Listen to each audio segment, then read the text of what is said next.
Well, hello, everyone. My name is Adrián Pérez Melgoza, and I am the director of the Humanities Institute. And on behalf of the Institute, I want to welcome you all to this wonderful activity. And, especially the most enthusiastic welcome to the speakers today. Professor George Aumoithe from the Department of Africana Studies, Mohamad Ballan from the Department of History, and Loredana Polezzi from the Department of European Languages, Literatures, and Cultures. This event is part of our Faculty Spotlight series, which traditionally has served the purpose of welcoming recently hired faculty in the arts, humanities, and social sciences. Some of you are not that recent. I think you've been, some of you, for a year maybe with us. But this is, our official welcome to you, to the Institute, to its work, and to its family of scholars, researchers. And one of the ways of telling you and encourage you to become part of the Institute is also by making your interests available to us in ideas for programs or for specific academic conferences or symposiums or anything that you think the Institute can help you organize. We're here for you. That's our role. I also encourage everyone to join our upcoming programs. Every one of the speakers to this will be introduced by the chair of the respective departments. And it is my pleasure now to introduce Professor Patrice Nganan, who is professor and chair of the Africana Studies Department. Professor Nganan is a widely awarded scholar and novelist who uses both academic research and fiction writing to document, understand, and theorize on the intertwined histories of colonialism and violence in Africa. Professor Nganan will introduce our first speaker, George Aumoithe. And Professor Nganan, please go ahead and welcome, get our virtual audience clapping that we don't have, but you should feel yourself very much welcome. As you know, you are really a great presence for all of us. Thank you very much. I think it is my greatest pleasure, frankly, to introduce George Aumoithe to this, to our campus and certainly to the Humanities Institute. George comes to us from my neighboring Princeton University, where he had a stint after his Ph.D. at Columbia, which he defended in 2018. His dissertation being on strange bedfellows, public health and welfare politics in the United States, 1965, 2000. This is quite a prosaic, I would say, but a very vivid presentation of his talk, of his hiring talk still stays in my mind as being one of the best I've ever heard. And I was very much delighted to know that he chose to come to us. So it is a real pleasure to call him a colleague, and particularly given the kind of work he does, because he works on public health, and he's currently working, transforming his dissertation or expanding it to make it become a book on medical scarcity, the political economy of healthcare rights in America. So it is under review, and it's going to be published, in a couple of, in a few time, I should say. He's widely published, and for those of you who may not know it, I'm going to also send it right now. He had an op-ed in Washington Post, which I enjoyed a lot, and I suggest you find a time, not now, to read. But George is also, going from this op-ed for sure. He had a large venue, on TV, etc. Some of us saw him being interviewed by Christiane Amanpour, for instance, but also in many other places. George is equally an artist, and through his other name, Ephemer, he's released a CD we in our department enjoyed a lot, and I suspect and I hope the Humanities Institute will have a space for art for him to perform some of his songs, because he's an incredible singer as well. So it gives you the variety of his talents, and the breadth of his knowledge, but also the generosity, I should say, of his political engagement, because you may not know that he was on the street as well, battling for our own civil rights, which ties up to what he's going to be talking about, George, is civil right to health care, public hospital closure in the long 1970s. George, the screen is yours. Good afternoon, everybody. Thank you so much to my chair, Dr. Patrice Nganang, for the kind introduction. I'd also like to thank former interim director, Dr. Susan Shuckle, for the original invitation, as well as Adrian Unger for coordinating our Zoom call today, one of many amazing Zoom calls over the past academic year. Glad to be part of the programming. And thank you, everyone, for reserving time to hear about my research and the work of my fellow colleagues. So before their near complete corporatization by the turn of the millennium, hospitals were sites for democratic contestation over civil rights in the post-war United States. They became sites of political economic wrangling over the distribution of public resources. And nowhere was this more so than in the Deep South in the 1960s and in New York City in the 1970s, home to the nation's largest public hospital system. I see the roots of US law's changing relationship to healthcare and public health as coming through the rise of three major factors. First, a resurgence in statistics and economic thinking during the Great Society changed liberalism and helped to mask the rising tide of racial resentment against the welfare state. Framed not so much around rights, but experiments, described not as a philosophy, but a technique, US liberalism's ambition for universal healthcare waned after the late 60s. Second, the limits of the law collided with the economics of Medicare and Medicaid. In constant 2017 dollars, national healthcare expenditures grew from about $1,800 per head in 1970 to approximately $6,500 per head in 2000. This number far outstripped comparable industrialized countries. A trend of increasing costs left policymakers in a quandary over how to expand care through subsidies and the patchwork of charity, third-party insurance, and fee-for-service payments to US hospitals. Third, this growth in healthcare spending, yet disinvestment from public facilities, came as federal and local policymakers commingled the economics of utilization review with the politics of care. They did so through the construction of an underutilization ratio. They wielded this ratio as objective data through which to base policy compared to local patients who lacked a macro view of hospital distribution. I discovered earlier versions of utilization review, however, that were sharpened in a time of de jure inequality during Jim Crow. Utilization review was exercised for different purposes from the mid-1960s compared to the early 1970s. After the mid-1970s, however, they became the de facto tools of cost cutting. Patients, civil rights leaders, as well as medical and social workers from towns in the Deep South to cities in the North fought this narrowed vision of Medicaid. Amidst these cases, the line between public and private hospitals blurred in an area of growing state action. While hospitals were peripheral to medical care, in the early national period, by 1923, there were nearly 5,000 hospitals. By 1970, the US hospital base peaked to just over 7,100 hospitals and about 1.62 million beds.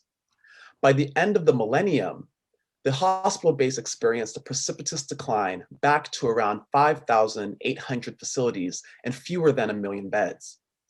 Over the 20th century, as hospitals became more effective at curing disease, their mission began to encompass more than charity. The rise of germ theory, the invention of antibiotics, and improvements in surgery led to more demand from private fee-paying patients. After World War I, their needs slowly crowded out charity cases. As a legal and political historian, I see curative medicine and preventative care, or the history of medicine and the history of public health, as one and the same at the site of the hospital. Hospitals are rich sites for the study of law and society. Narratives of a high culture of medical doctors or a bottom-up of patients obscure the messier reality of cross-class, cross-rank hospital work, nor do these dualities capture the complexities of mid-level administrative law. The history of the public hospital shows that these dualities are reductive and fail to capture the shared world of doctors, interns, nurses, paraprofessionals, and patients. This separation is inadequate to making sense of the socio-legal culture that produced the political economic compacts emerging out of capitalism's frequent crises in the latter 20th century. I intervene in my work in the legal history of civil rights jurisprudence to illuminate the consequences of a shift from a redistributive concept of disparate adverse impact to a conservative doctrine of discriminatory intent. I remain interested in unpacking the interrelation between social movements, legal mobilizations, and jurisprudence. The shift to discriminatory intent narrowed the range of viable cases for plaintiffs who alleged discrimination in areas of state action. This policy and legal history is also thus a labor history of medical workers who use the courts as a lever to test the boundaries of a civil right to health care. Emigres from Puerto Rico, Jamaica, the Dominican Republic, and Haiti increasingly compose the ranks of these medical workers. So often, these workers and patients were at the center of the latter 20th century debate on civil rights and the question of access to hospitals. Now, there are many aspects to this story, but for the sake of this short talk, we'll focus on the strange career of utilization review in the 1970s, after it had been used to integrate hospitals that segregated patients by race. The story of underutilization at first glance seems more about statistics than law. In reality, utilization review was a conduit for the negotiation of standards and thus power between the federal government and local healthcare providers. Utilization review began as a health systems analysis term in the late 1950s, became a federal metric in the 1960s, and suffused health planning at the state and local levels from then on.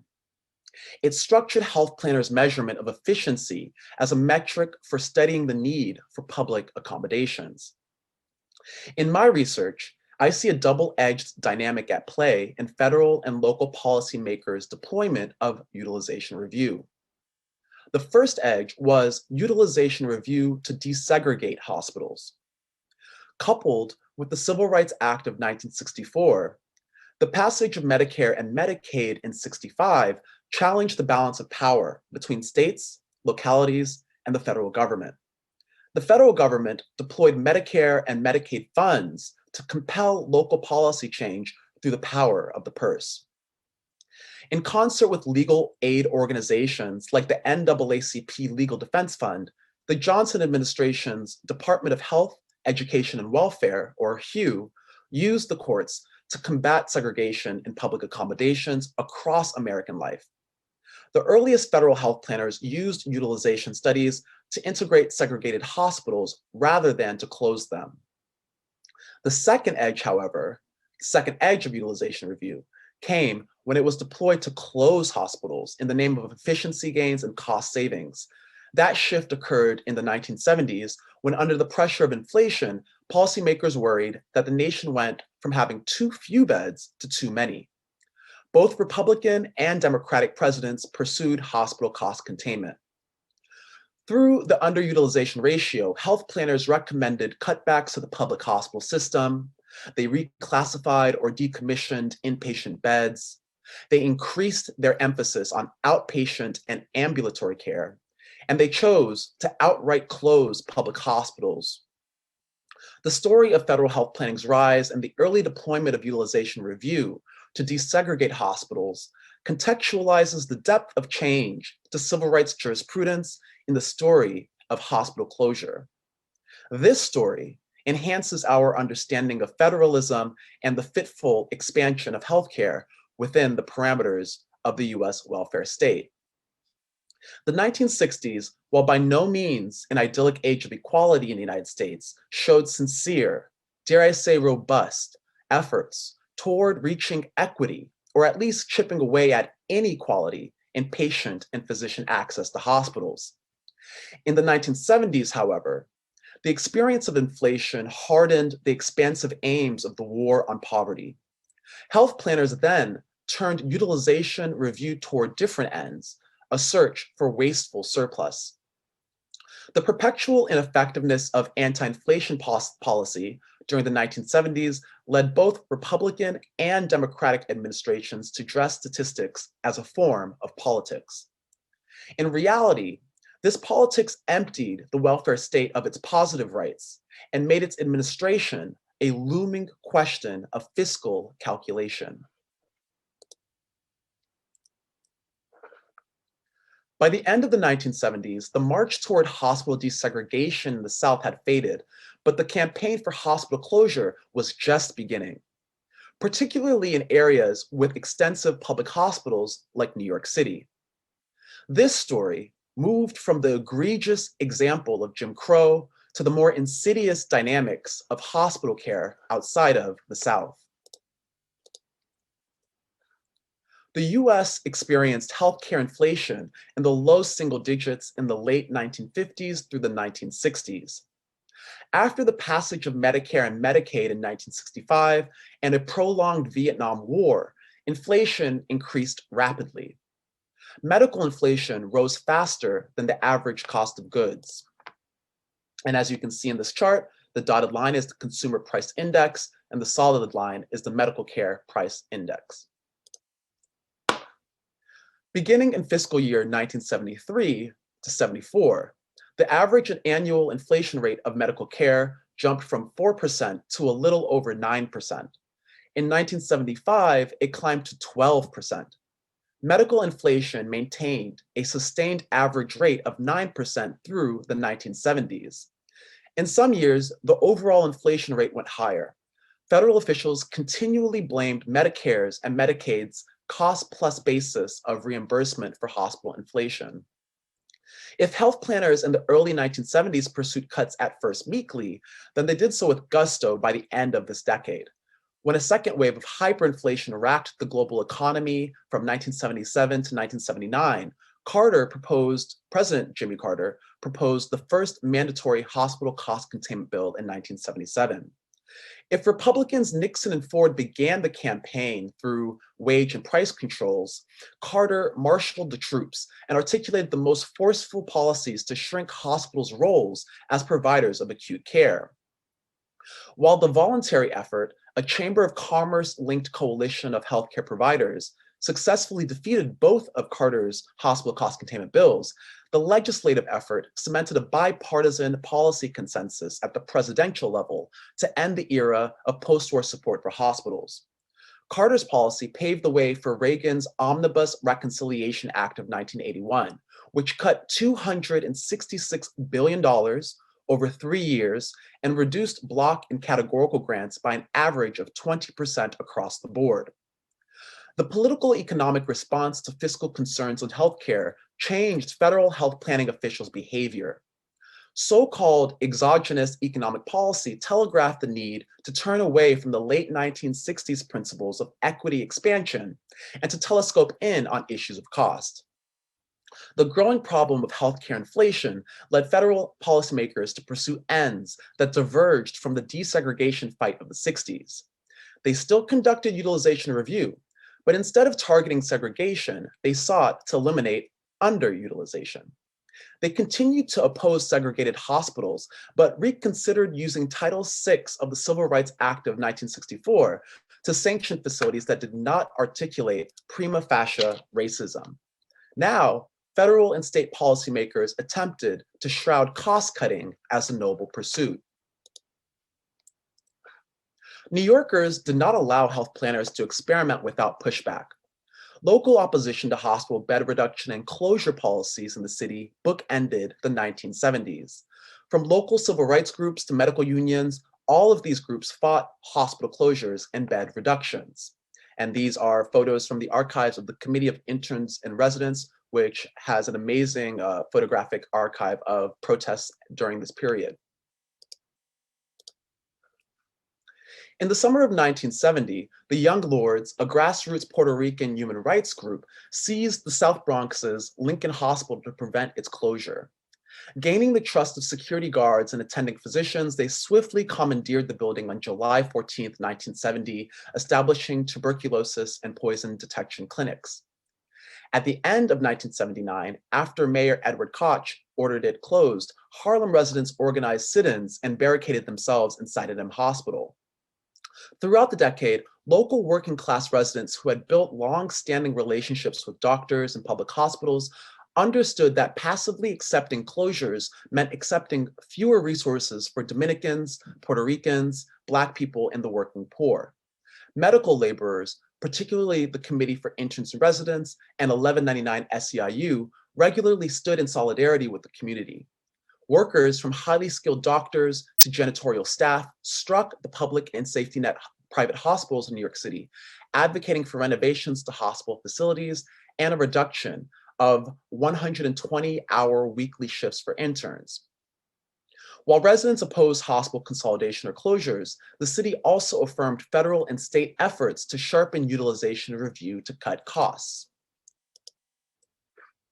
The first mayor to do so was New York City's liberal mayor, John V. Lindsay.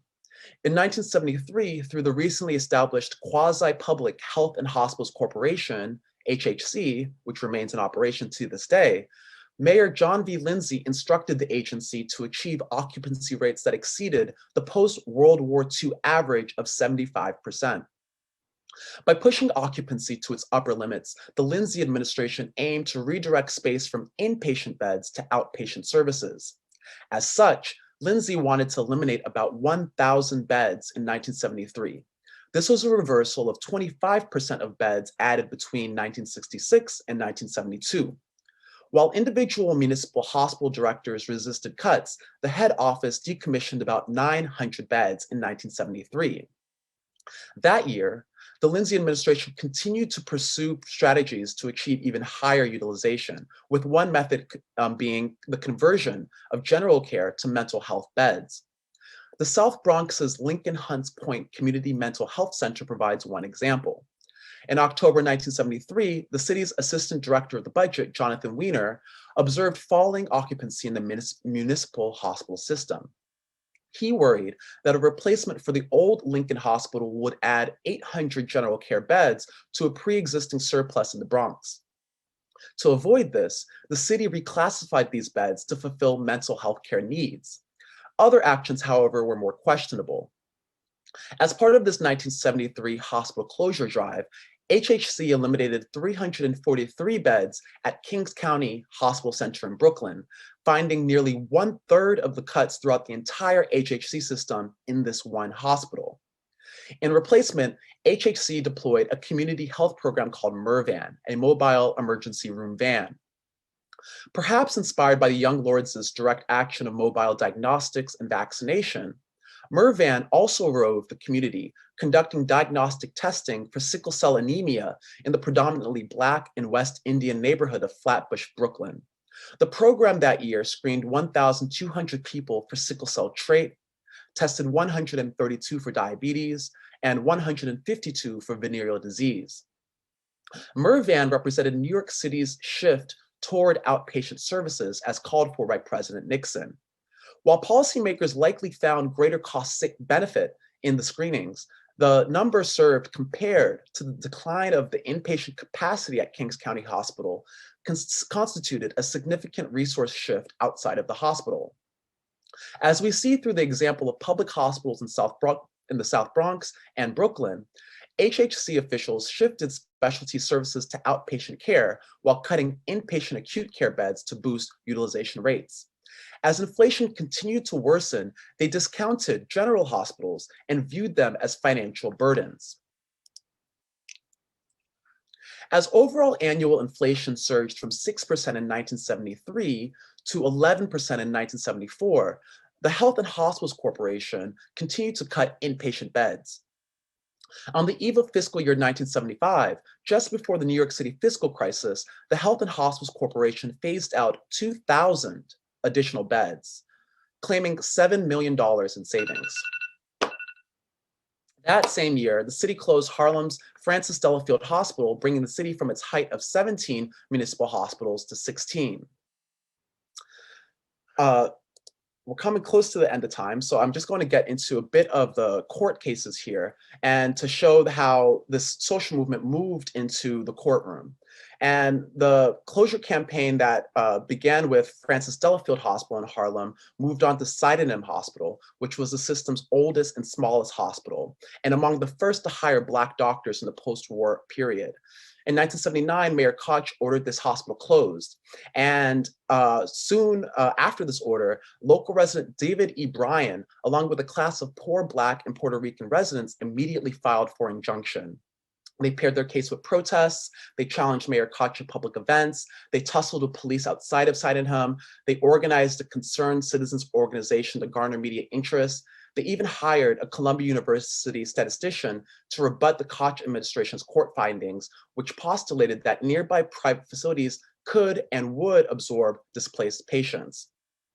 Now, there's not enough time to talk about all of the legalese here, but the main thing to keep in mind is that changes in judicial precedent enabled Mayor Koch to enact these cuts. And depart from what was then the 1963 case Simpkins v. Moses H. Cone Memorial Hospital, a case that originally ordered the desegregation of hospitals in the Fourth Circuit a year before the Civil Rights Act of 1964.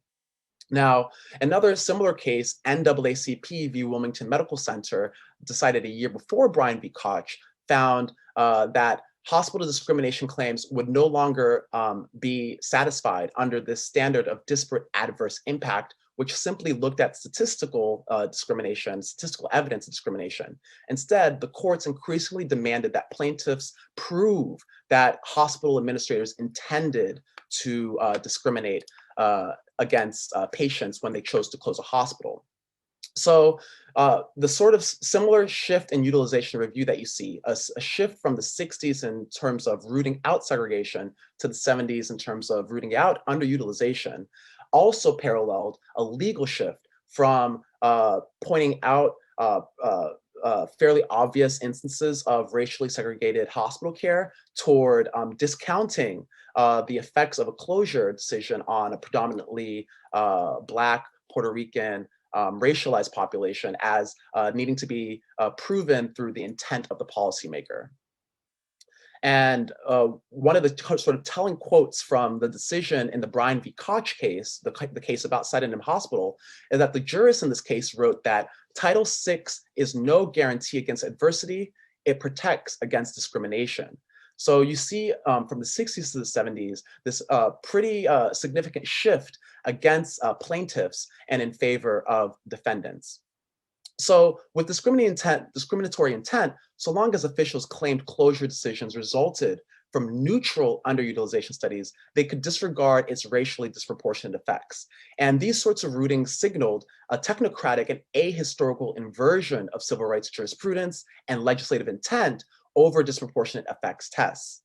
In an environment of so-called excessive liberalism, residents saw their democratic horizons dim.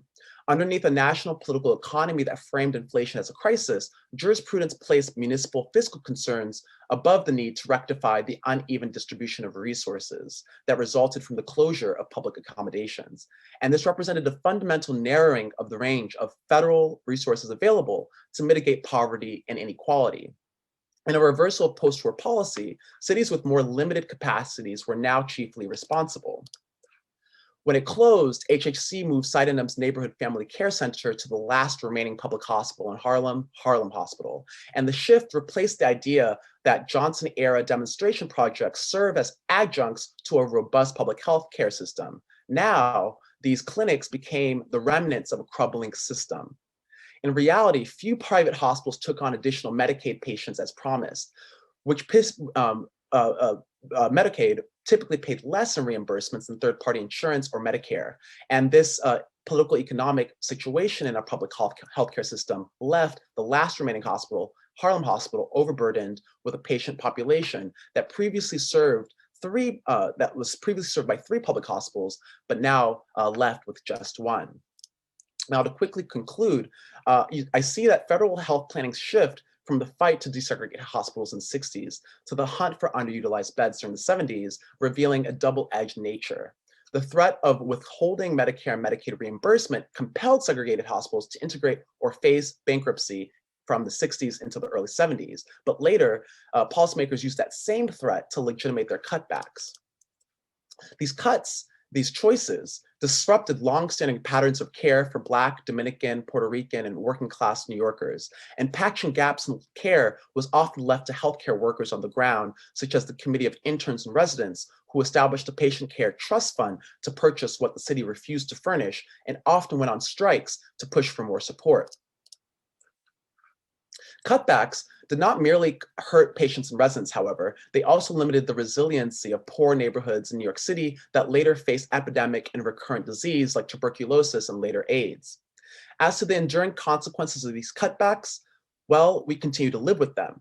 Besides the ongoing trauma related to COVID-19 surges, during the acute phase of the US AIDS epidemic, voluntary and public hospitals experienced resurgent demands for inpatient care, but had many fewer inpatient beds. The cutbacks initiated during the 70s continued during the dire period of the AIDS epidemic of the 80s and 90s. And the continuation of deindustrialization displaced millions of workers and their families from the nexus of employer-provided insurance. As all of these forces were going on, crack cocaine menaced neighborhoods, gun-related violence collided with the reduction of proximate care, and the Reagan era also produced legislation that made emergency rooms providers of last resort, which ironically exacerbated the very same costs that they attempted to resolve without solving the insurance problem. The relentlessness of cuts in the 70s also changed how AIDS service providers talked about healthcare delivery. In light of the 70s, or perhaps due to the obscured vision of public hospitals' capacities, they became weary of care that relied on hospitalization. As Americanists continue to expand the frame of US history, we see the global ramifications of national public health, or rather the lack of a national health insurance program. From natural disasters to global pandemic flu, we are witnessing the enduring legacy of limited bed capacity to handle our unexpected health crises. This history of utilization review, its transformation from the 60s to the present, including in other institutions like our public schools, and the ideological consequence of fiscal crisis show policymakers producing contradictory policies that have harmed health and corroded our faith in our public accommodations. From the pursuit of equity to the pursuit of cost cutting, history reveals that limited public health provision was not an inevitable conclusion. In fact, this history shows historians' unique capabilities to highlight the contingent political economy of our disease preparedness. This is a story of how a tool was once used to expand civil rights and then retooled to pummel the working class. This is a story of policymakers who feared being pegged as fiscally irresponsible rather than discriminating against a historically deprived people. The question of a civil right to public health care remains to be answered. What was once dismantled, however, might once again be reconstructed and on new terms. Thank you. Well, thank you so much. And I'm sure that lots of people will have their clapping hands. Maybe I'll put mine there because it was really fascinating to listen to your, how carefully you document a very necessary history. And I applaud you for that optimistic ending. But basically also you document, that we are living in the scraps of that particular time, basically. I have many questions for you, but if people have questions for you, please write them on the chat or wait till the end of the talk, and we'll entertain everybody's questions at the same time at the end. So thank you, George, and thank you very much, Patrice, too. And we're going to move to the second speaker now. And our next speaker is Mohammed Balan, who will be introduced by Sarah Lipton, professor and chair of the history department. And it is not an understatement to say that Professor Lipton is the preeminent scholar in the study of the medieval iconography of the Jew, and on how this iconography was widely used throughout Europe to institutionalize specific forms of identity and community through the exclusion of a minority. And her current research project, entitled The Vulgate Experience, Art and Preaching in the High Middle Ages, from the 1180 to 1300s, expands its exploration of the paradoxical use throughout Christendom of material representations to worship the ineffable word. Again, the paradox of materializing the abstract. And Professor Lipton will introduce Mohammed Balan. And welcome, Sarah, and thank you for being here with us today. Thank you so much, Adrian, and hello, colleagues, friends, students. First of all, I should say I'm not the chair of history. The esteemed Paul Gutenberg is the chair of history. I am the deputy chair of history, but nevertheless, it is my enormous pleasure. I'm really delighted to introduce my colleague and friend, Mohammed Balan. Mohammed joined our department in the fall of 2019 after receiving a Ph.D. in history with distinction, a rare honor accorded by the University of Chicago, and then spending a year at the Dartmouth Society of Fellows. Mohammed rose to the top of an intensive and, in fact, international search. It attracted no fewer than 209 applicants from 3 different continents because of his intellectual dynamism, his ambitious research agenda, and his remarkable skill set. The fact that he is the nicest man alive, we were not allowed to factor in, but it's an added bonus. The history department was hoping to find a medieval historian whose work accorded with the growing recognition that medieval Europe was not, in fact, an isolated or monolithic Christian culture. It wasn't just Christendom, but in fact had extensive contacts with other parts of the known world. Mohammed brilliantly met our desires and needs and, of course, surpassed them. He is thoroughly immersed in both European Christian history and in the history of the Islamic world, from Muslim Granada to North Africa, the Levant, Persia, and all the way to the Mongolian Empire. His work transcends even the very broad temporal boundaries of the Middle Ages, which we generally date from 500 to 1500, so a full millennium. He goes back earlier to the late antique period and ahead to the early modern period as well. If that's not enough, he's mastered all the demanding skills required of a medievalist: paleography, which means reading specialized medieval manuscript handwriting, languages. He reads Arabic, Latin, Spanish, French, Catalan at the last count, and he's probably added a few since I last counted. But he also combines these technical skills with very sophisticated conceptual analysis and theoretical depth. And as a medievalist, I will tell you that it is unusual for medievalists to be theoretically sophisticated as well, simply because the technical demands of the field are so intense. Mohammed is both a traditional archive rat, as historians affectionately label them. He's worked in libraries, manuscript repositories, and archives in Spain, Morocco, Tunisia, and Algeria, among other places. But he's also a social media star via his blog, which I encourage you all to look at, called Ballan. He publishes original translations of mostly, but not exclusively, Arabic language primary sources, which he himself has transcribed directly from the manuscripts. And this website is so popular that he is a genuine public intellectual at a remarkably early stage of his career. I can also testify, I've heard myself, that after less than 2 years here at Stony Brook, thanks to his enthusiasm, his dedication, and his innovative and exciting course offerings, and I really recommend that everybody try to sit in on a couple of lectures, at least in his Traveler and Travelers Across the Medieval World course, Mohammed has already cultivated a dedicated cadre of student groupies. I think a couple are here with us today, actually. Now, obviously, Mohammed is better qualified to introduce you to the topic of his book project than I am. But I do want to note for you that the significance of what you're going to hear extends well beyond late medieval Granada, the ostensible subject of the book project, encompassing political, intellectual, social, religious, material, and scientific history. The sword and the pen brings to light entirely new patterns of governance, which have not been considered by medieval early modern historians before. And therefore, it promises to help rewrite our understanding of both pre-modern and, I will emphasize, modern Islamic and Christian, Western, dynastic, and political forms. He looks at the relationship between courts and scholars.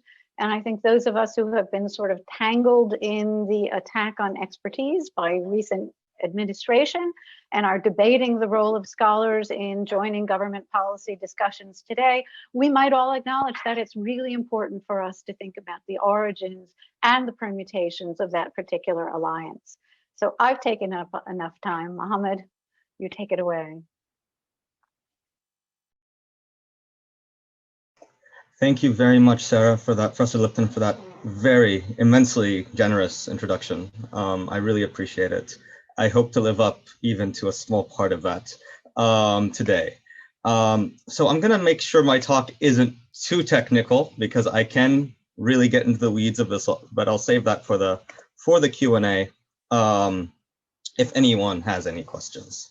So I want to give you a broad sense of what I work on, of my project in general. And as you can see, the title changed slightly in the rewriting of this talk, just because I didn't want this to become too technical. But I also want you to appreciate the kind of sources and the kind of texts and the kind of questions that I'm interested in. So my research, very broadly conceived, is underpinned by a commitment to understanding the history of the Mediterranean world from an interconnected and global perspective. This approach engages with the history of both medieval Europe and the Islamic world and emphasizes the importance of interconnections and linkages across geographic, temporal, and cultural spaces. The part of the world that I focus on most closely is North Africa and Spain during the late Middle Ages. And this might not be entirely intelligible as a period, so I'll just say this is roughly 1250 to 1500. For Spain and North Africa, the late medieval period was a tumultuous one that was characterized by political turmoil and mass violence. It was also the period, however, that witnessed one of the greatest bursts of cultural efflorescence, intellectual creativity, and administrative political innovation in the Middle Ages. During the 14th and 15th centuries, the cities of Toledo, Seville, Granada, Fez, and Tunis, not unlike the city-states of neighboring Renaissance Italy during the same period, produced some of the most remarkable scholars and intellectuals in the history of the Western Mediterranean, despite the numerous challenges of the era. And here you can just get a sense of architecturally, the things that you associate most with late medieval Spain were all sort of constructed during this period. These are fresco paintings from the Alhambra, Muslim Granada, right? Supposedly Muslims don't have figural art, right? But here you go, right? It's really incredible to witness. Here's the royal palace of Pedro I in Seville on the left, and the synagogue of Al Transito, built and paid for by the Jewish royal treasurer of Castile. And you can see the royal emblem pretty clearly as well on this. So their voluminous writings, which included historical chronicles, letters, diaries, scientific treatises, among many others, serve as a window into both this cultural renaissance, and I use the word tongue-in-cheek, of course, and the turbulence of the age, right? It is through an interrogation, in my opinion, of how moments of political crisis, transition, and transformation are reflected in the writings of these individuals, whom we today could perhaps call public intellectuals, that we can better understand the important role of these actors and thinkers in shaping the collective memory of society, the development of its institutions, and transmission of particular ways of thinking and knowing. My own research seeks to understand the manner in which intellectual and social networks were shattered, refashioned, and reconstituted following major moments of political change and cataclysmic events, which included things like conquest, civil war, pandemic, mass conversion, and forced migration in the pre-modern world. So my book project, and this is the boring part, so I hope you'll forgive me, proposes a new reading of the history of the Nostrid Kingdom of Granada that examines these issues by closely studying the works and life of Lisan ad-Din ibn al-Khatib, the most prominent Spanish Muslim historian, chancellor, and philosopher during the 14th century. As a leading example of a scholar-statesman in the late medieval Mediterranean, and the individual from medieval Granada for whom we have the most writings and surviving manuscripts, Ibn al-Khatib is a valuable object of historical study, whose life and works provide tremendous insight into the late medieval Islamic world during the moment of crisis and transformation The fact that he arose from a very humble background of a provincial family to become one of the most powerful and influential individuals in the history of the Islamic West, it only testifies to the significance of studying his life. The fact that he has yet to become the subject of a historical biography is one of the reasons why we still have the views that we do of the late medieval world. So this is something I hope to rectify, at least partially, with my work. So my work situates him. I'm not into this whole exceptional men mystery. So I like to situate him within a broader community of letters, a network of Muslim, Jewish, and Christian scholars that extended from Seville to Damascus, in order to illustrate how royal networks of patronage, itinerancy, and mobility shaped the production of knowledge and facilitated the diffusion of novel conceptions of sovereignty and legitimate authority during the late medieval period. My work demonstrates that the gradual concentration of executive political authority in the hands of these scholar officials, and you can sort of see the pattern already by the year 1300 on this chart, the gradual concentration of what I call executive political authority in the hands of these scholar officials was part of the process of the consolidation of royal power at the expense of the nobility, the military elite, in other words. The book explores this professional rivalry, which shaped the political culture, social hierarchies, and conceptions of sovereignty in Nasrid Granada, in order to illuminate the social and political context of knowledge production in the medieval world. To put it plainly, these are the individuals who both shape politics in this period, as well as our representation of politics, our understanding of politics. They write the histories, they write the letters, they build the architecture. It's necessary for us to understand the interplay between those two phenomena. I hope to contribute to an understanding of these processes by utilizing not only textual sources from a variety of genres and languages, but also, and increasingly in collaboration with Professor Lipton, thinking about material evidence, including coinage and epigraphy, in order to reincorporate the history of Spain and North Africa into the broader historiographies of late medieval Europe and the Islamic world. The project illustrates the various ways in which crisis and transformation in the 13th century produced the existence of a new network, new ways of thinking, new ways of knowing, new everything in some respects. The rise of Granada itself is a story that has been taken for granted. The fact that Granada emerges as one of the largest cities in the late medieval world was not a given. This happened because of a set of decisions that were made, because of migration, because of all sorts of reasons. And this is one thing I look to study in my work. So these highly educated individuals that I study rose to prominence as chancellors, as treasurers, as counselors, as scribes, as poets, and as physicians within the royal courts in Iberia, and were responsible for producing a multitude of works across various genres, while patronizing pieces of art and architecture that embodied their particular worldview. Not unlike their counterparts in the Spanish Christian kingdoms of Castile Leon and Aragon during the same period, known as letrados, lettered people, these chancery officials in Granada developed forms of historical writing that sought to legitimate their own, of course, position in society and perpetuate distinct ideas about kingship, politics, and authority.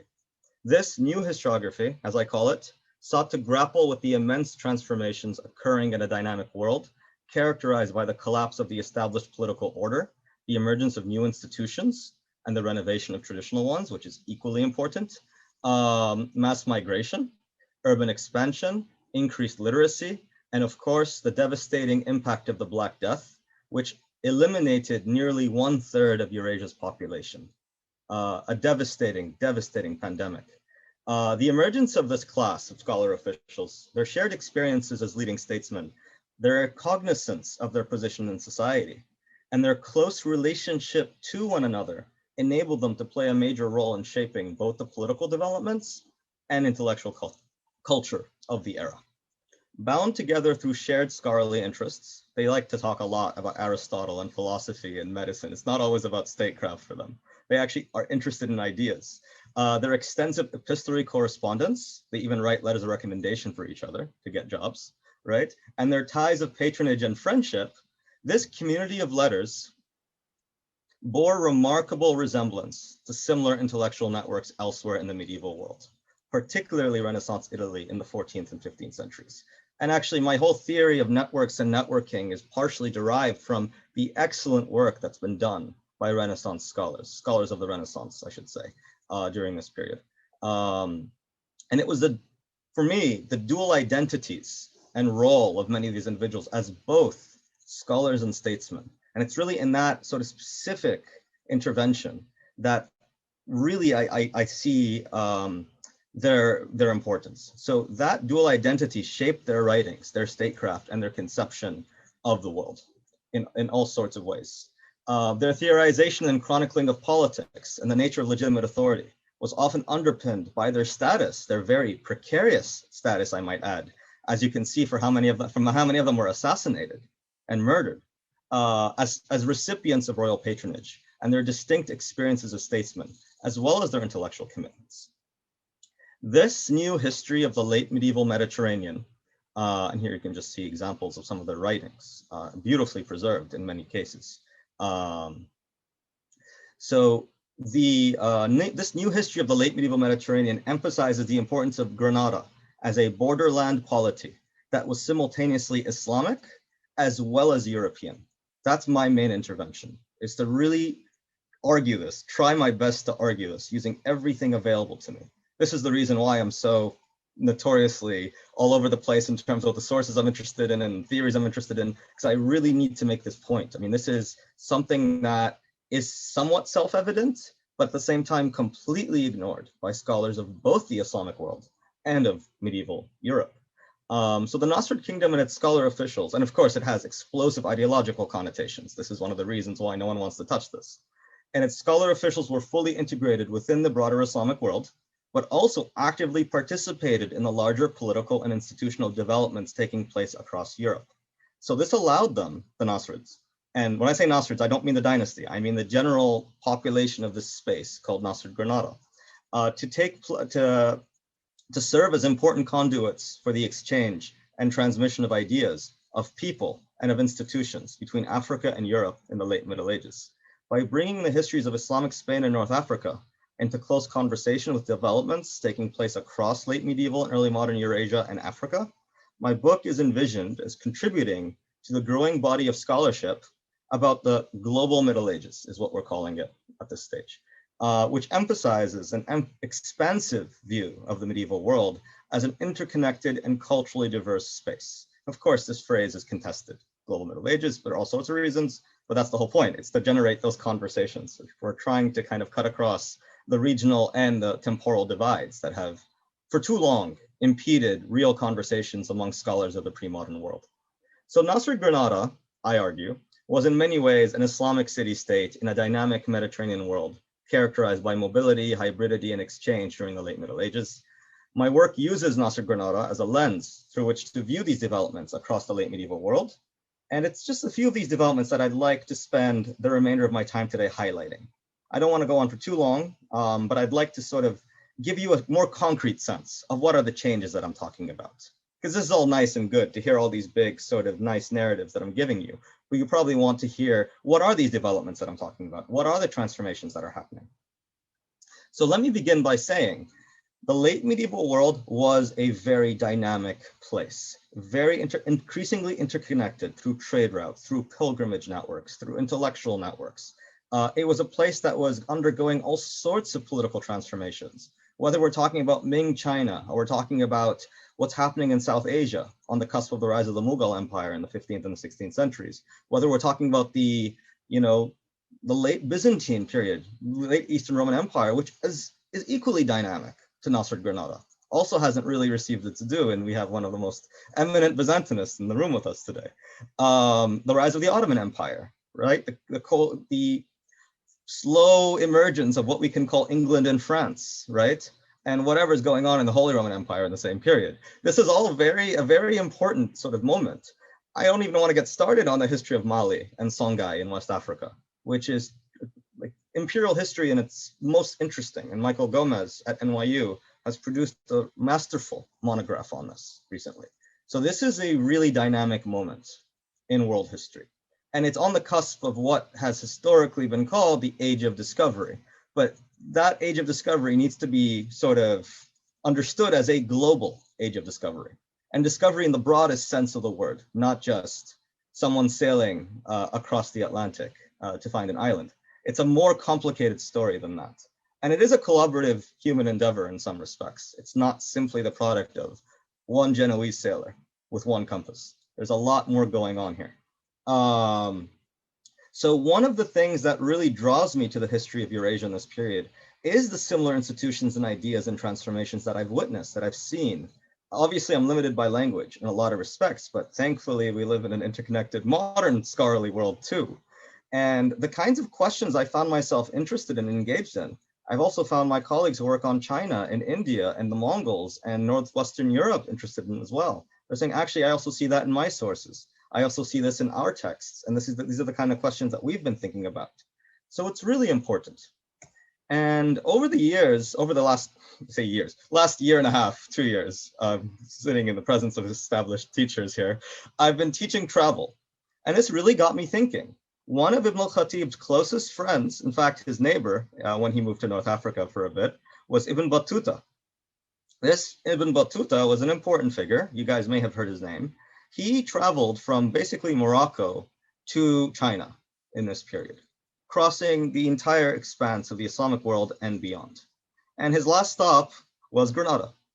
So there was a lot of interesting things. The fact that someone, a relatively minor figure from Tangier, can travel across the world in this period, experience all sorts of institutions and peoples, and then come home and write about it is itself an interesting phenomenon to think about. So travel and travel writing really allows us to think about this.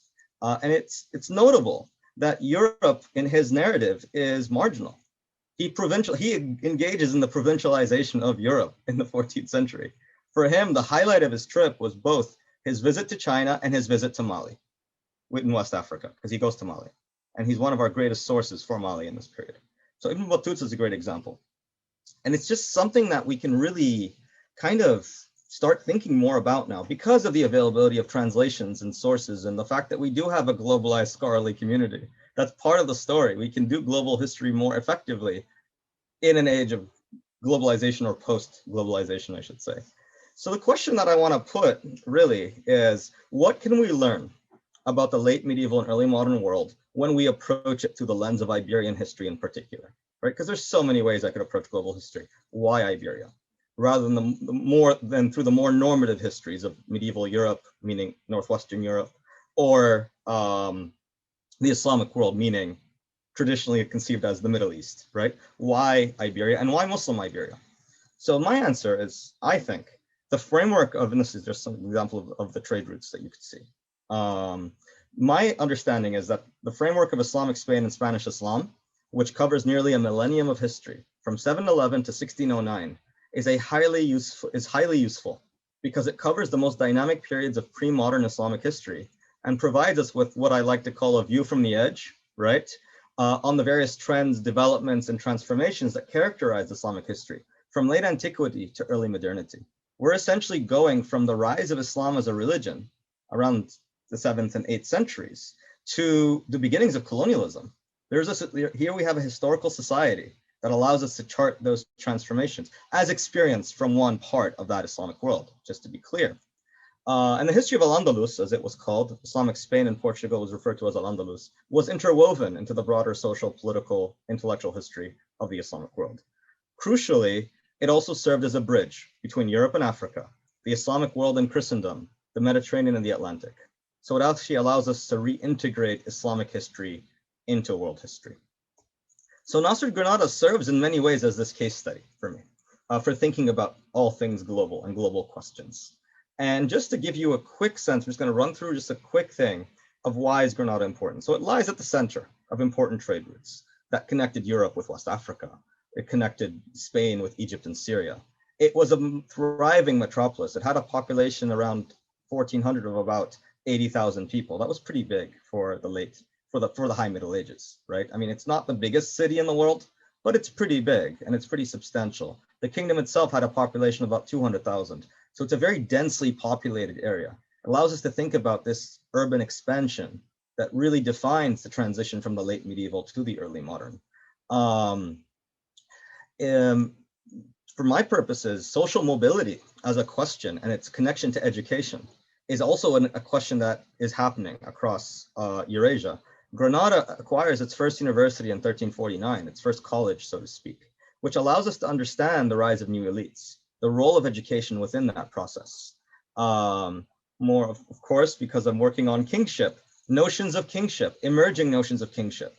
What is the relationship between the fall of nobles and the rise of the state? Why do we go from having nobilities at one point across the world to having states? What does that even mean, right? Revisiting these old questions.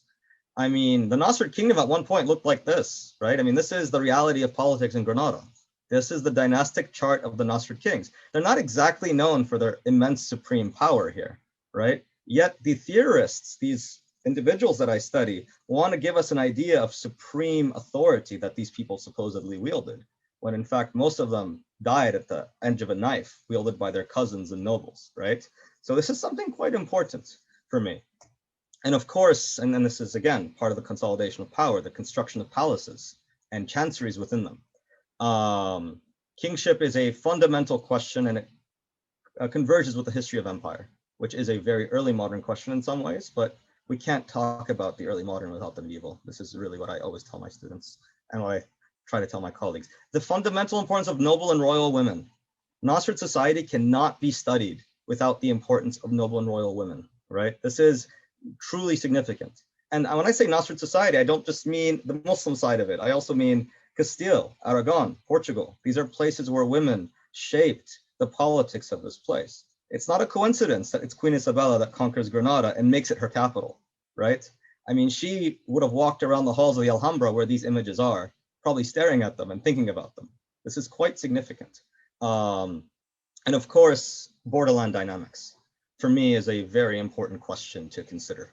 It lets us explore Muslim-Christian relations, which is on the mind of many people in the 21st century as well. But we also go from violent interactions to alliances, to really complex kind of engagements. I mean, we have cases where Muslims fight under the banner of the cross and the images of the Virgin Mary, right? And we have cases where Christians are employed as mercenaries in Muslim armies. And of course, this question goes beyond 1492, beyond the history of Granada, where we can get into the history of cosmopolitanism. And why does a tolerant society supposedly collapse? How do forms of intolerance arise? What's the place of religious conversion, right? This is a very interesting and important question for us to consider. And of course, I'd be remiss if I didn't mention pandemic. Pandemic and disease. At the very, very heart of my project is thinking about Ibn al-Khatib, the guy I study, and how he responded to the Black Death, which devastated Eurasia in this period. And he actually provides us with one of the first medical defenses of the notion of expertise, telling people who weren't physicians to sit down over there, let the doctors handle it, right? Astrologers, herbalists, religious jurists, theologians can kind of take a back seat and let the physicians handle it because they are the most equipped to save lives. This is, again, an extraordinary manifestation of not only an interest in medicine and the medical profession, but the notion of expertise itself. And of course, I can go on and on about urban politics, etc. But what I've tried to show you today is that through the study of a long neglected frontier society, we can disrupt traditional paradigms and categories that continue to be hegemonic in the way that the Middle Ages have been studied, discussed, and represented. And it's really imperative to undermine the parochialism that's hitherto dominated the historical study of medieval societies. The idea of an interconnected or global medieval world really allows us to reintegrate the pre-modern history into broader developments in world history and make sense of this globalized world that we currently inhabit. Thank you for your patience, and sorry for going a couple of minutes over time. Thank you. Well, thank you so much, Mohammed. And again, our virtual clapping hands for you. It was really excellent, very, very enlightening to have such a, guided approach to or introduction to a very complicated subject and work that you have made very, very clear and engaging. So thank you again. The questions that you may have, you can post them on the chat and we'll entertain them at the end of the talk. Our next speaker, Professor Loredana Polezzi, will be introduced by Sarah Jourdain, who's the chair of the European Languages, Literatures and Cultures Department. Sarah Jourdain, Professor Jourdain, is an expert in second language acquisition and French linguistics. She also directs the Language Learning and Research Center And I want to tell to, the three chairs that I have introduced today, of course, my brief introductions have only made a pale semblance of their achievements, but in the interest of time, I will just keep them this short. So please, Professor Jordan, would you introduce Loredana now? Professor Polezzi. Thank you, Adrian, and I am delighted to introduce our newest colleague in the Department of European Languages, Literatures, and Cultures, Loredana Polezzi, who is the new endowed D'Amato Chair of Italian and Italian American Studies in our department. Professor Polezzi has most recently held appointments at Warwick in Italian Studies and at Cardiff University in Translation Studies. She works primarily in the area of transnational Italian studies. Her specific interests include Italian American writing, Italophone migrant writing, and colonial memory. And she has most recently been part of a project on transnationalizing modern languages, from which 2 co-edited volumes have just been published by Liverpool University Press, Transnational Italian Studies and Transcultural Italy's Mobility, Memory, and Translation. And we are delighted that she is finally here with us on Long Island. It took a while to get her here from Europe. And we're particularly pleased for her because had she not been able to get here by the start of the semester, she would have been teaching from midnight to 3 a.m. Italian time, her course in the evening here at Stony Brook. But she is instead teaching from 6:30 to 9:30 p.m. We think this is much better for everybody.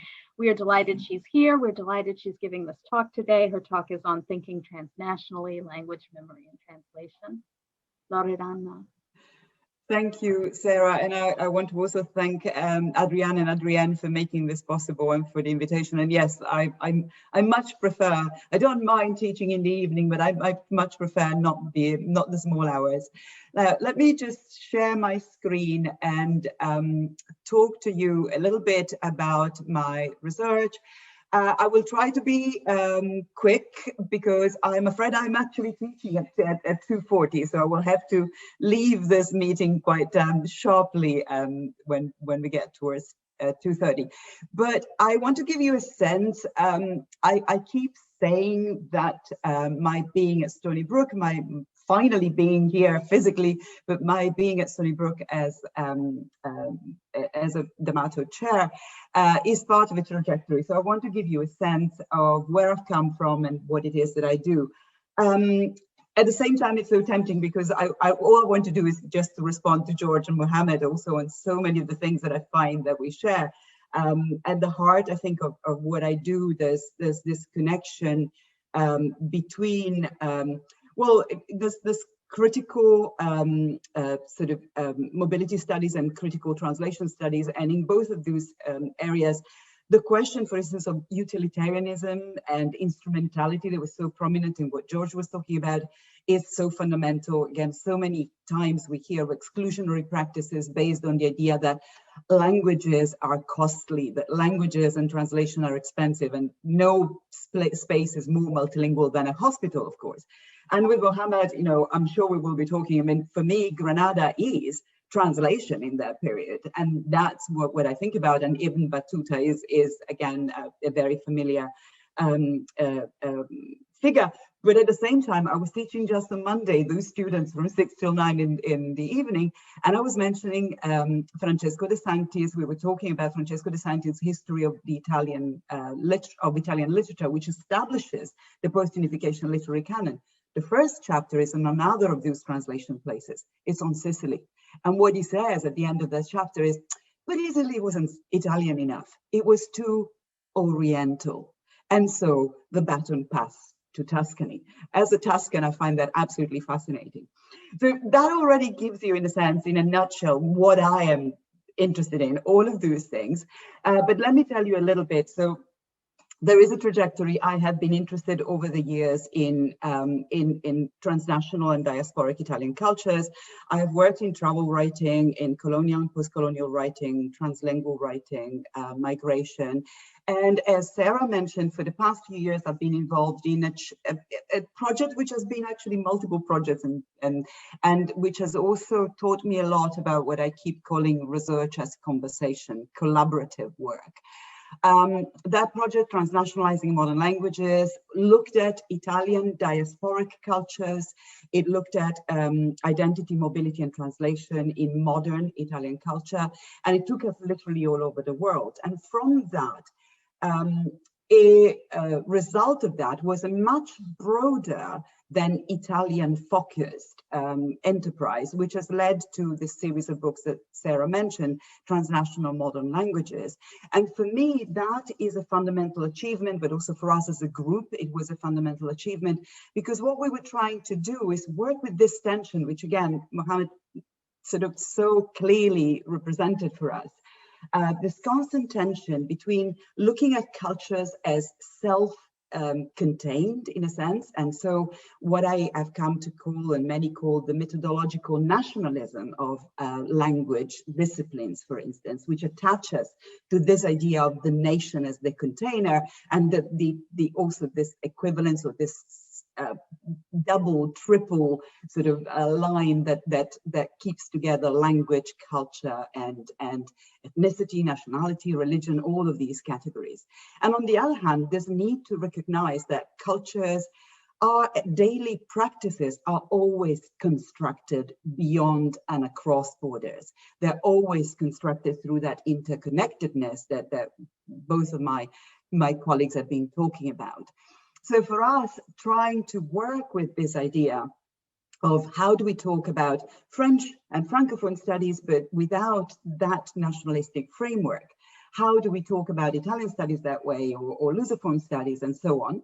And without at the same time also reproducing an imperial model on the other hand. So that's the tension we've been working with. I'm not saying we've resolved it. And the next phase in the series, by the way, we started with a sort of institutionalized, not institutional, but institutionalized European languages, but we're now moving beyond that and precisely thinking, for instance, about a volume on the Arab world, and we'll need to think in that sort of global sense that Mohammed was talking about.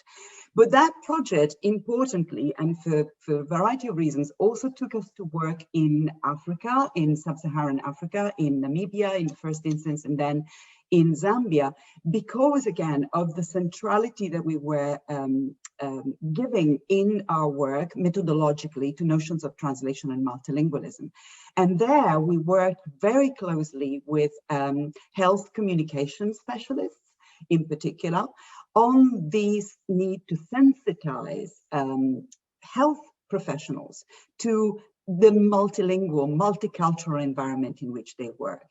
And we're continuing to connect it with those colleagues all the way to now. We're working at present on the translation in 5 of the indigenous languages of Namibia, of the minoritized, not minority, but minoritized languages of Namibia.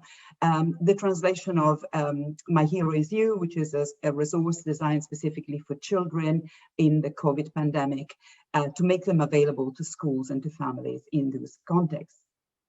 A few key concepts on which I have been working, which are at the heart of what I'm doing in my own research. First, thinking about precisely what I call this idea of the translational fabric of our lives, and the Persian, because it would be Persian in this period, the Persian rug that you see there is intentional because I first took that idea from Italo Calvino, the Italian writer, who wrote about a trip he took to Isfahan and about the permanent impermanence, the complexity, the intricate weavings of Persian rugs, and what that meant to him in terms of the construction of culture. So I always use that image there, not as an Orientalist echo, but rather as a homage to Calvino and to his understanding of culture in its mobility. So I'm interested in how translation is at the core of all those cultural practices that we've been talking about, from the everyday life of our cities to the history of large swathes of the world, as Mohammed was saying. I'm also very interested in the idea that translation is not about erasing something that was there and replacing it with something else. It's not about making something invisible or inaudible, but it's about, well, a friend and writer said, well, translation is about the narrative of how I became who I am. And that is true at an individual level, but it's also true at a collective level. I work in that, I've been working on that, to give you a concrete example, very much in a form of conversation with some friends and colleagues who are female artists, women artists from the Italian diasporic communities in the US and also in Australia.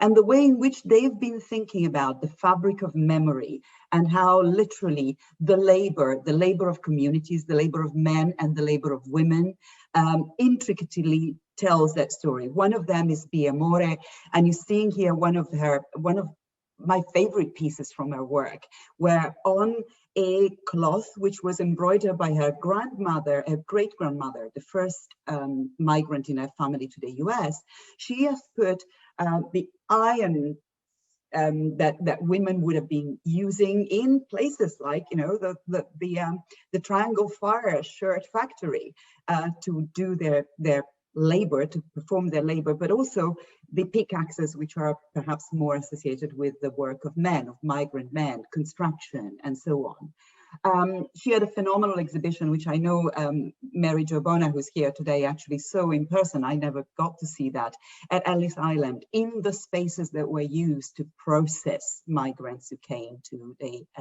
US.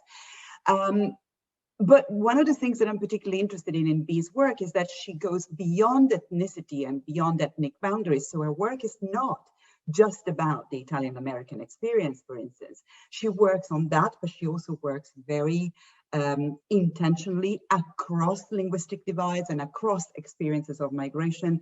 One of her fantastic, more recent projects was with undocumented Mexican workers, and produced items such as the one that you're seeing here, a map of the US embroidered with the traces of migrant communities today, and also surrounded by found gloves, which represent, again, that materiality of labor, as well as a series of other symbols. I also work with a number of Italian-Australian artists. One of them, Lucy Calipari Marcuzzo, again, talks explicitly about her art and her performances in particular as self-translation. She does performances. There's one here that she did for an exhibition that we as a project organized in Rome, at the British School at Rome, and which then traveled to the Calendar Institute in New York and elsewhere. She was at an old, and sometimes when it's in Australia, it's actually her grandmother's sewing machine, but she is wearing the first ever dress that her mother had bought rather than made for her. And she performs, she builds, she constructs, she puts together with fabric and labor those items that the women in her family had in their trousseaux, but also, she says, the things that they would have wanted to have, the things that they couldn't afford because they were working class women. And for me, that again is very important, because the memory of migration is about loss and trauma, but it's also so much about desire. And I think we need to celebrate that as well. I've also worked with Filomena Coppola. I would love to tell you a lot about this, but Filomena is also particularly interested in this idea of trace and tracing, and tracing and translation and transformation as both moments of creation, but also moments of destruction, but destruction that nevertheless leads towards change. She's also extremely environmentally aware, and this piece that she did for the Biennale of the Bush in Mildura a few years ago actually required viewers to enter that space and to destroy that wonderful rug that she had created, again, that texture again, that she created with dirt from the river and from the streets of the city. So you had to go through and trace it and at the same time destroy it, but also interact with that space. And recently she's been working on this phenomenal piece, which is part of an international collaborative work by artists from all over the world, which is the Covid Quilt. Some of you may have found, may have come across it. And what we've been having complex, phenomenal, enlightening for me conversations with Filomena is the way in which you can see here the picture of the front and the back. Translation is always about the product, but it's also about the process. In Chinese, the word translation, Fenghui, is about the other side, seeing the other side of an embroidery. And her work, Filomena's work, unknowingly to her, to me evoked precisely that image, but also this idea of the process and product and the labor, the messiness that always goes into these processes. I want to finish with a glimpse of what we want to do next. So I'm currently involved, and we're hoping to get the funding for it, in setting up a project with museums in Italy, with the museum that in a very traditionalist, unreconstructed setting has so far held the colonial collection of Italy's colonial past. But engaging a new generation of curators, engaging a new generation of artists who come from what has always been multilingual and multi-ethnic Italy, engaging civil society associations such as Il Razzismo Una Brutta Storia, which is a youth association in Italy, in order to discuss, to debate, to bring to the fore our engagement with how do we negotiate, again, going back to what others have said, those difficult memories. And the photo you have on the other side, you may have seen it, was taken during the BLM sort of demos earlier, well, last year. And I find it interesting there that next to English, next to Spanish, next to French, there is, of course, Italian and its colonial memory in that. And so I want to work, this was taken in the US, so I want to work also on how theories of race, which were mutated from the US to Italy in the post-Second World War period, occluded, ended up erasing rather than enhancing the understanding of the racism that has always been there in the history of Italy. And I'll finish with that. Well, thank you, Loredana, and welcome. And it was very, very good to listen to you and how much, and your connection to the other two talks too. Thank you for making that connection too. So we have time for questions now. And we will be, I guess, because Loredana has to. Yeah, I can take 5 minutes soon, and then I will run away. With apologies to all of you, because I would love nothing more than staying and talking forever. That would be this would be the moment to state it. I don't see. Let's see. You can either raise your hand or we can read questions that are on. If some of you have a question for Loredana, this might be the moment to do it.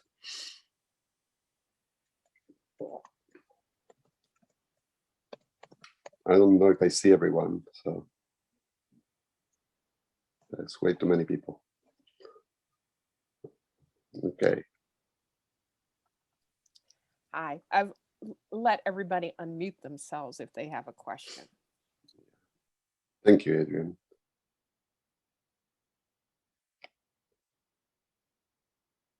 Well, in the chat, people are saying how wonderful your talk is, Loredana.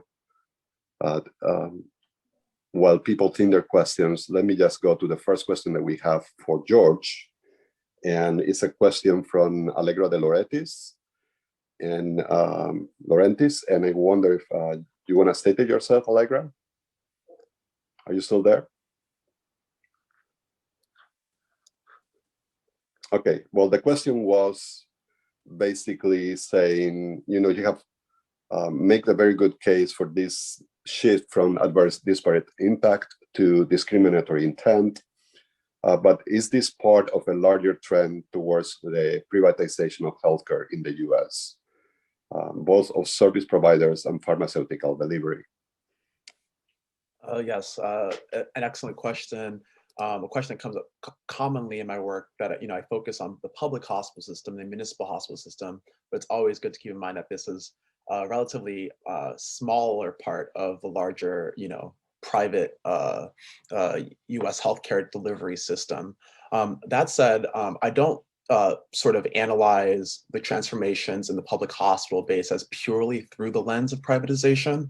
I see it as a parallel process. So to put it shortly, or to put it bluntly, the sort of rise of your city MDs and your sort of urgent out care is certainly a big part of the story, but that is a sort of later part of the story. I think what's more interesting is the ways in which the logics of privatization suffuse putatively public accommodations. I didn't have time to expound on this because of our time constraints, but the creation of HHC, part of Mayor John V. Lindsay's motivation was to create a public agency that would have the right to fundraise from non-public sources in order to sort of plug fiscal outlays in the hospital system.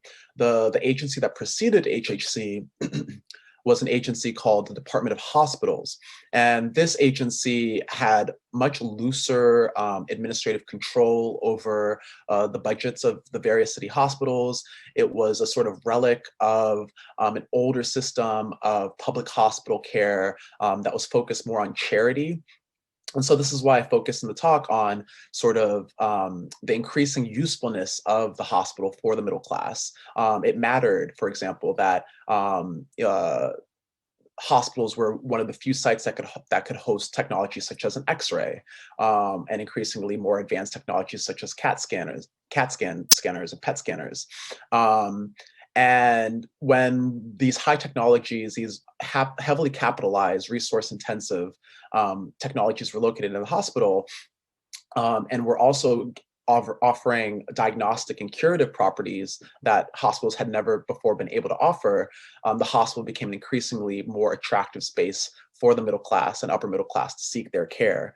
And so I think, the creation of HHC was very much a sort of delayed reaction to the shift in the use of the hospital. The hospital is no longer a place for just the poor or those who couldn't afford a family physician to visit them. It now became truly a locus for the most advanced care. And so demands increased in this sense. And so I find it much more an interesting question not to focus on the sort of larger story of the rise of your Blue Crosses and your Kaiser Permanentes and all the way to the urgent care sort of clinic forms that we have today.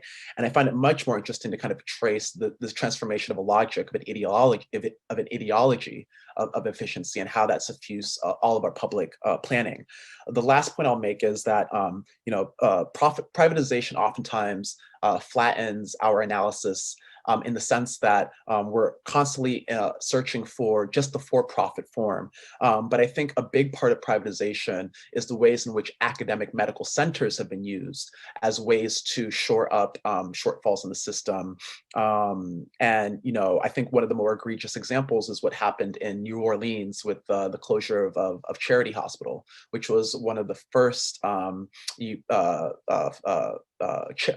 the name is what it is, Charity Hospital, one of the first hospitals established to give healthcare regardless of need. And after Hurricane Katrina and after the flooding of that hospital base, even though the facility itself could be repaired, politicians and policymakers took it as an opportunity to outright close this hospital, which was kind of sort of on the radical end of the spectrum in terms of the care that it provided, and created sort of special agreements with Tulane and University of Louisiana to create a replacement hospital. And you see, there's a great documentary about this called Charity Hospital as well, but you see that, just the imposition of a new type of facility that demanded that patients have their own insurance or have the ability to somehow subsidize insurance, whether it's through Medicaid or Medicare. Just that imposition reduced the amount of people who felt comfortable seeking out care. So the sort of privatization via academic medical centers, I think, is actually the real story to really focus on, at least for the latter 20th century. Thank you so much, George. And And it's amazing from the current climate about defund the police, debates, how little debates seem to have been among politicians about defund the care of medical care of people. And still there is very little. So lots of things are defunded, but some of them go unnoticed. Okay, we have one question for, I'm looking for Loredana's questions though. I'm fine, but I find one from Shimelis and for Mohammed. And you wanna state it yourself, Shimelis? Or should I read it? I'm gonna go ahead and read it. So thank you very much, Mohammed. Your talk was excellent. One question I have is that your discussion clearly shows how Islamic Granada and Al-Andalus as a whole shaped medieval Europe. But he wants to ask the counter perspective, which is, in what ways did medieval Judeo-Christian Europe and the birth of an entangled and rich culture and history in that part of the world influence medieval Islamic Granada? Right. And I think that's right. No, it's an interesting question. I think I would contest a little bit the phrase Judeo-Christian for the medieval European, for sure. I think that's definitely something I would definitely think. For in this period, anyways, Judeo-Islamic would make actually as much sense, more sense than Judeo-Christian, given the prominence. Half the people I talk about are Jewish physicians and philosophers, for example. But I think, yes, absolutely. This is one thing I'm trying to do. Just like I'm intervening with medieval Europeanists to say, hey, guys, Granada, right? I'm also trying to say to my medieval Islamicist colleagues, right? Actually, Europe had far more of a role within the medieval Islamic world than you've given it credit for. They looked more towards Europe than that sort of omission that Ibn Battuta has would indicate, right? The fact that you have people wearing visors and shields in the Nasser political elite, the fact that jousting is their favorite sport, right? The fact that what you see in the Alhambra, those images, those frescoes, that's Italian fresco painting, right? That's not Islamic miniature art. The fact that they chose that is interesting. And we can go even further east. We can go to the Latin kingdoms. We can go in Jerusalem.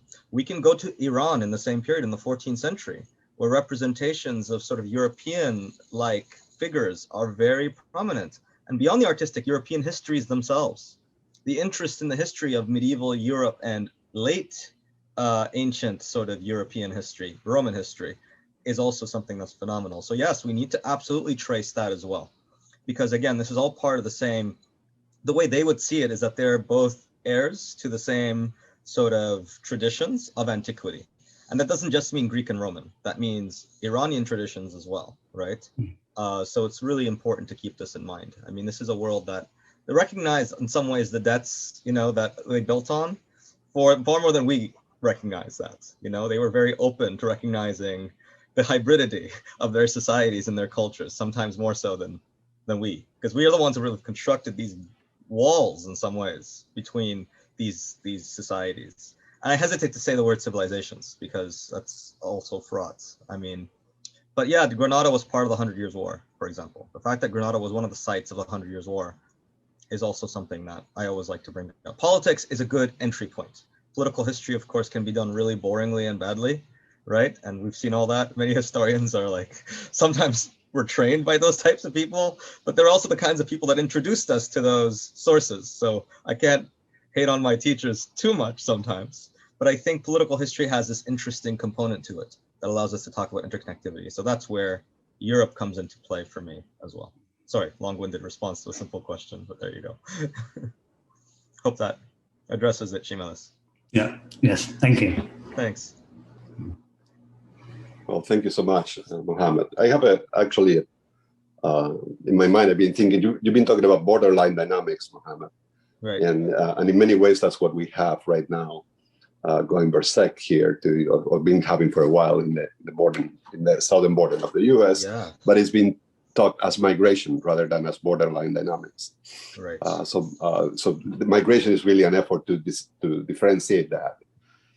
And I wonder, I have a question for both of you, thinking about that, if you put migration as the category of analysis, how would that influence these dynamics that you're talking about, dynamics that also started earlier on with the, the barbarous invasions or the Goths coming all the way to northern Africa and having their culture imposed in what today is Morocco and Algeria, which have been part of the Roman Empire too. So this kind of global history has also, permeated all that region. But I wanted to take this also to George from a different perspective, the issue of migration. You've made a very clear case about how this was in many ways influencing minority patients and minority care. But I want to, because of my own interest in the Latino community of Long Island, I've been researching the Pilgrim Psychiatric Hospital in depth. And one of the things that I found is that the Pilgrim Psychiatric Hospital, and I guess that many of these hospitals might be true, although I don't know, was also a particular way in which migrant communities found a way to go up the social ladder. And because they entered as orderlies and eventually they became nurses or maybe even social workers, and they went into, because the hospitals not only enabled them to have a secure job, but gave them access to places like Stony Brook University with scholarships, where they could train themselves in different, in different environments. So, is that true also? This kind of trend that I saw in Pilgrim, also in the 70s, in which as soon as minorities became the prominent patients, and also the workers that become delivering the service, they become defunded too. Maybe coincidentally, although maybe not. So the question of migration for both of you. I'll let George take the opportunity to answer.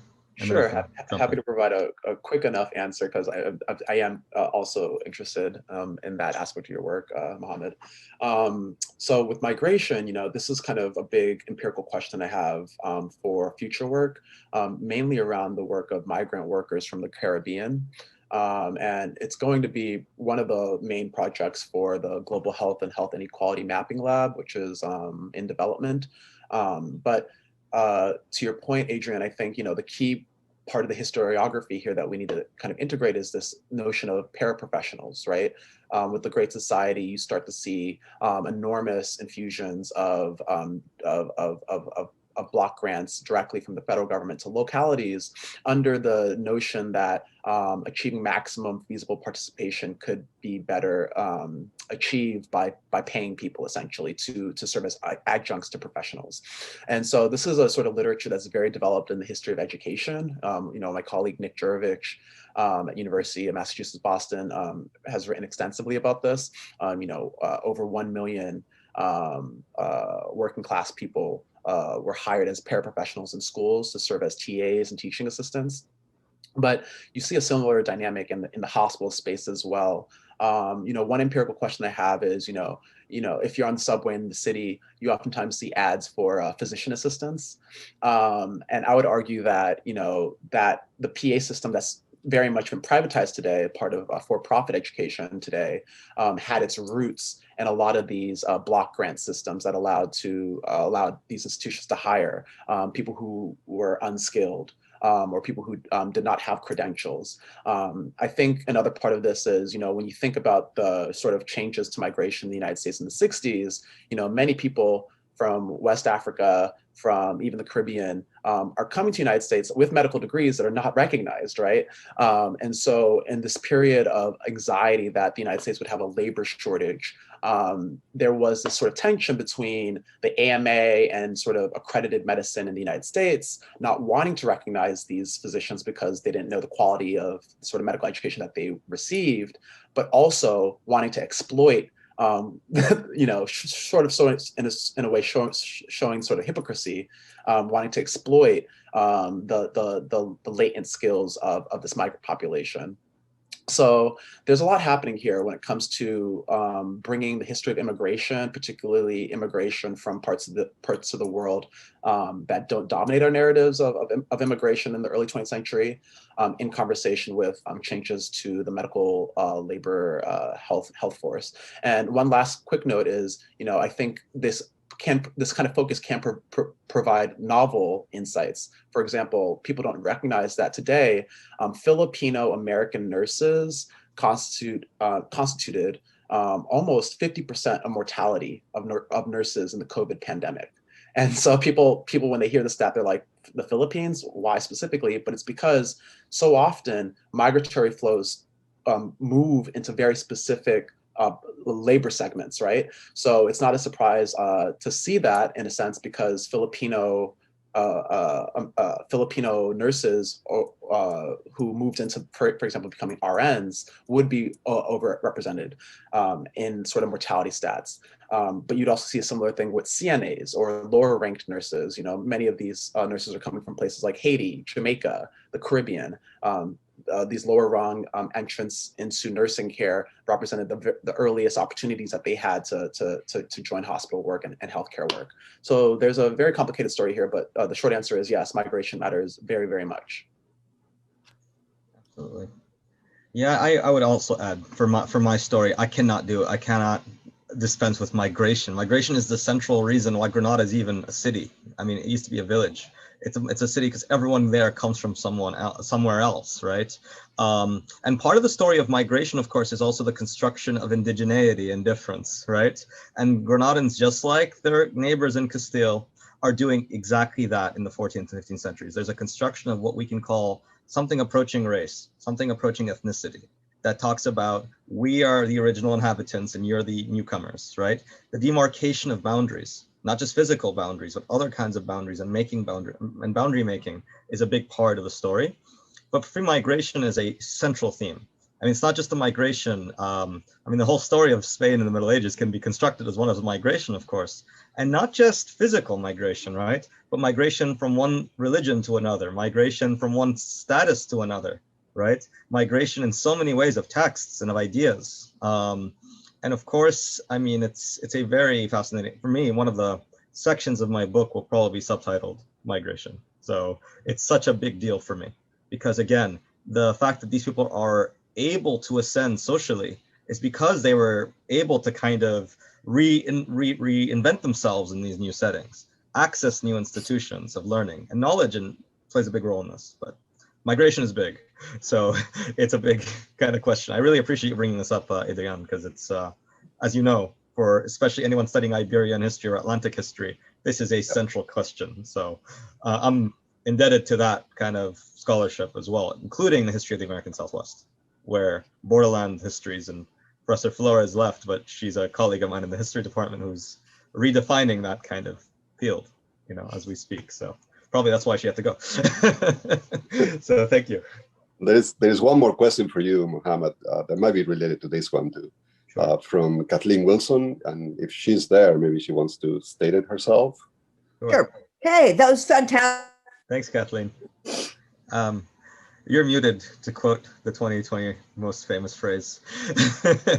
I can't hear you if you're still, yeah. Oh, I see. Okay, sorry. Hi, fantastic papers. Everyone did great.